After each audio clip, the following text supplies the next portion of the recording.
Munduko herrialde guztietan, kalea lagunekin egoteko, harreman berriak egiteko eta jendartean egoteko lekua da. Kaleak hiri baten erakusleio dira, bai eta hiri horretan gertatzen diren gauza guztien lekuko. Kalean gauza asko ikas daitezke. Eta gainera kalea, kultura mota ezberdinen elkargunea da. Gure hiriko kaleak, Bilboko kaleak alegia, ez dira salbuespen. Eta azken 9 urteetan, kaleko kulturaren hainbat adierazpide moten lekuko izan dira Break on Stage jaialdiaren eskutik. Jaialdia orain dela 9 urte sortu zen Europa mailan dauden kale kultura adierazpenak jasotzeko asmoarekin. Hau da, kale kulturaren mostra izateko helburua duen jaialdia dugu. Hasi zen, berez, kalean egin genuen hip-hop muestra bat, ez? Hip-hoperen 3 ardatzetan, bai breakdance, graffiti eta hip-hop edo rap musikari eskainitako jardunaldi bat, kalean, festa giroan.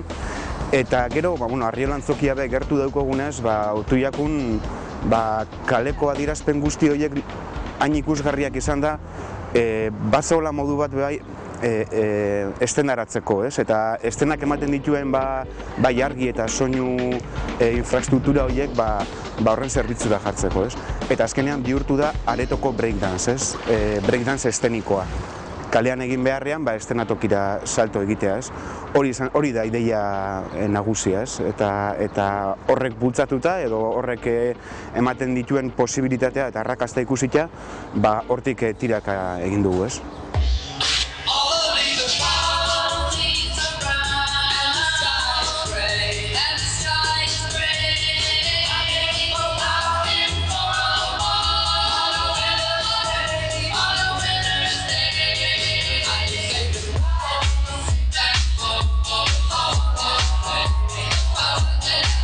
Kaleko kultura adierazpenak asko, ukariak eta anitzak dira. Horregaitik, aurtengo Break on Stage jaialdiak 3 ordu luzeko ikuskizuna ekarriko digu. 3 ardatz nagusitan banatuta egongo den ikuskizuna. Jaialdiak dauko 3 ardatz, azten da Europako breakdance aretoko lehiaketa. Bertan,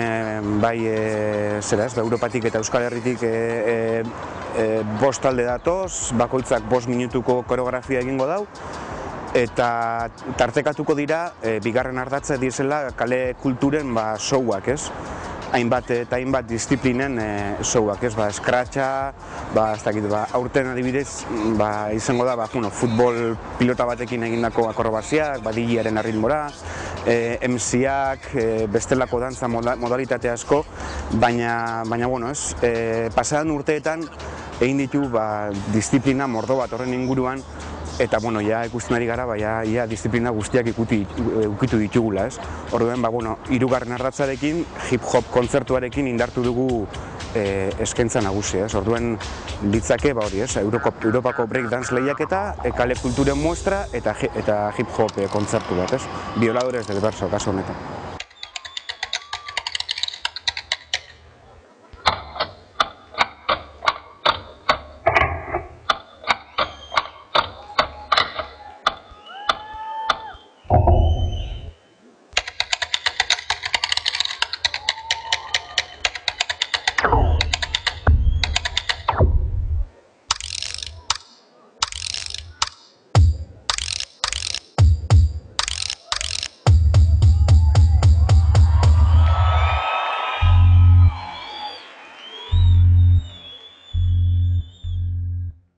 Europa mailan dauden kale kultura adierazpenak jasotzen ditu Break on Stage jaialdiak. Europa mailako jaialdia dugu eta kontinenteko punta-puntako break taldeak gurera ekarriko ditu. Baina hemengo artistek ere zeresana izango dute apirilaren 24ean. Duela 10 urte, gauza hauek nahiko ezagun zirenean, hor Euskal Herrian breakean edo hip-hopean zebiltzan artistak topatzea etzen lan erreza, gaur egun sekulako nivela dago, ez? Ikusten da, gazte jendeak bat egin duela kultura mota horiekin, eta gazte jente batek. Eta modu naturalean urtetzen jaku, Gasteizera, Iruñara edo deitzearena, ez da unelako. Ikusten da, hor, Europako talde potentenen maila berdintsuenean egongo direla Euskal Herrikoak, ez? Orduan, bada erakusgarri, ez? Gauzak egiten ari dela, beste modu batean, ez? Maila ona erakutsiko dute ziur hemengo dantzari, rapero eta gainontzeko diziplinetan arituko diren artistek. Baina aurrerapen txiki bat izan dezazuen, guk Break on Stage jaialdian urteetan parte hartu duten bi artistekin egin dugu hitzordua. Biak euren ezizenagaitik dira ezagunak, eta komunean hainbat gauza dituzte, nabariena egiten duten horretan jartzen duten grina. Nik ikusi nuen Break internetean, eta nik ikustean esan nuen, ostia, hori egin nahi dut, hori da nahi dudana. Eta hasi nintzen, kolegekin praktikatzen eta hori, lehenengo hasten zara pinoa egiten, gero emozionatzen zara, gero pose bat egiten, eta gero gehiago eta gehiago eta gehiago. Eta Breaka dantza bat da, baina librea, nahi duzuna egin alduzu. Dena, inventatu alduzuna, dena. Hogetik altxatzen zara, eta ja desayunando, break. Ez dakit. Zoa eskaletik mugitzen, eta break. Ez dakit nada saldu.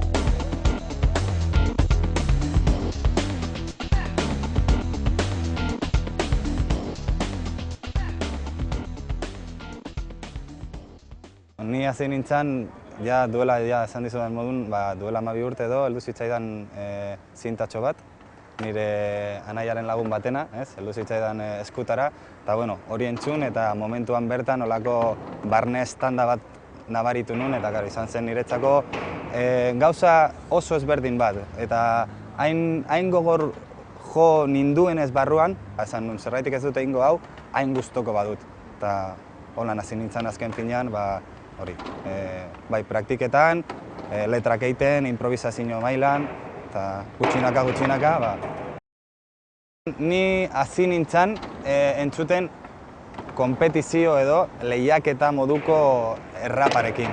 Eta egia zen nire letra gehienetan badau olako toke moduko bat, ez? Baina oin saiatzen ari naz, bebai beste gai batzutan sakontzen, adibidez musika mailan dagoen, ez dakit zelan esan, monopolio moduko hori, edo adibidez musika zer dan niretzat, ze esan nahi dekon niretzat, ez dakit, gai asko hitz egin ditzakezu, baina oso zaila da, olako hain ibilia dagon mundu batean, gauza berriak ezatea.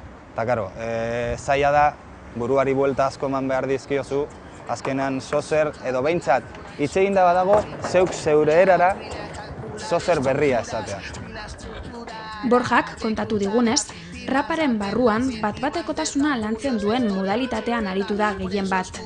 Pelea de gallos eta antzeko lehiaketetan aritu da urteetan, emaitza nahiko honekin.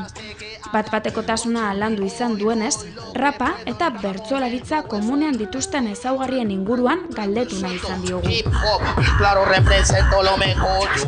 Bai daude olako puntu komunak, ez? Badaude aman komunean badaude puntutxo batzuk, baina gauza da bebai, nire ustez, bertsolaritzan askoz denbora gehiago daramaten ez hori lantzen, nire ustez maila askoz altuagoa da. Osa, hemen esan genezake, bai, errapean badagola maila ona, nire ustez ez Bilbon, baizik eta ja penintzula mailan.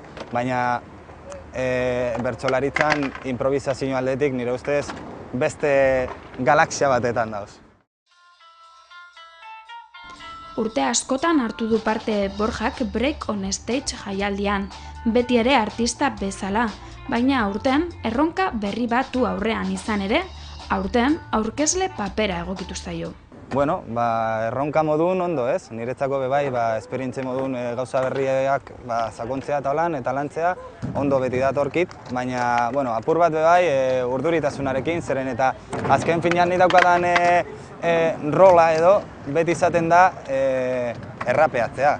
Eta aurkezle modun bebai ibilitan hau, baina argi dago, hainbeste pertsonaren aurrean aurkezlea izatea, ez dala berdina gauza txikiagoetan edo egotea aurkezle modun eta bedain nire ustez, erresponsabilitate nahiko handia da, hori ez, hitz egin behar izatea, adibidez, kasu honetan, ez? Bai euskeraz, zein gazteleraz, ingelesez bebai, ez dakit, hor dauz nahiko puntu holan zaiak edo, ez, esan genezake, eta, baina, hala ere gogoeka sartuko dut eta alik eta ondo egitera, takitxo.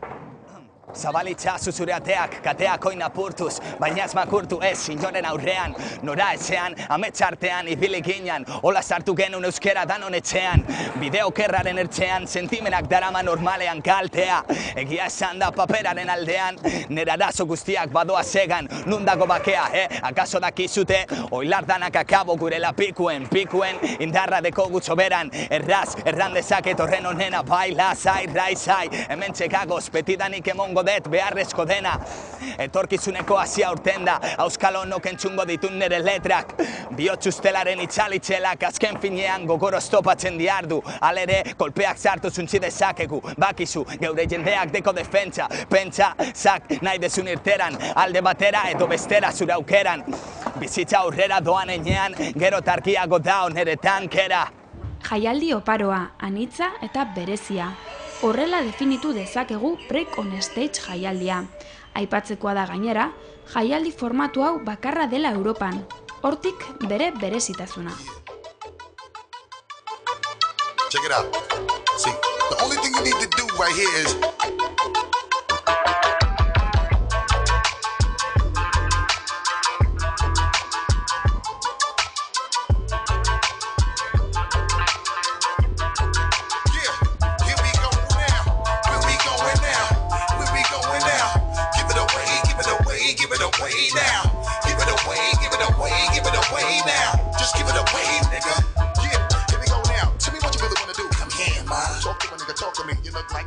hiru ordu irauten duen espektakuloa da, eta pasatuko dira, ez dakit, normalean 100 artista inguru pasatzen dira bertatik, ez oso modu dinamikoan, eta karo, guk jaialdi baten, goaz ikustela jaialdi batera ikusi genke, 10-12 pertsona edo bi talde eszenatoki batean, kasu honetan da, jentea pasatzen da, daukan honen ematen du oso tarte gutxian, eta bihurtzen du oso espektakulo dinamiko baten, eta publiko guztiarentzat egokia, bai, ez?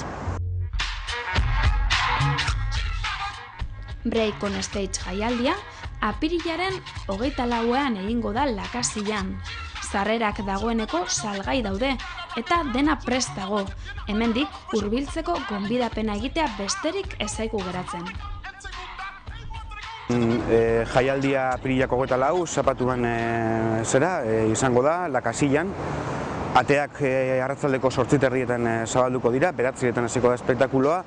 9:00-tatik 10:30, 11:00 bueltara izango da bi ardatz nagusia jaialdiarenak, hau da breakdance lehiaketa eta kale kulturen muestra.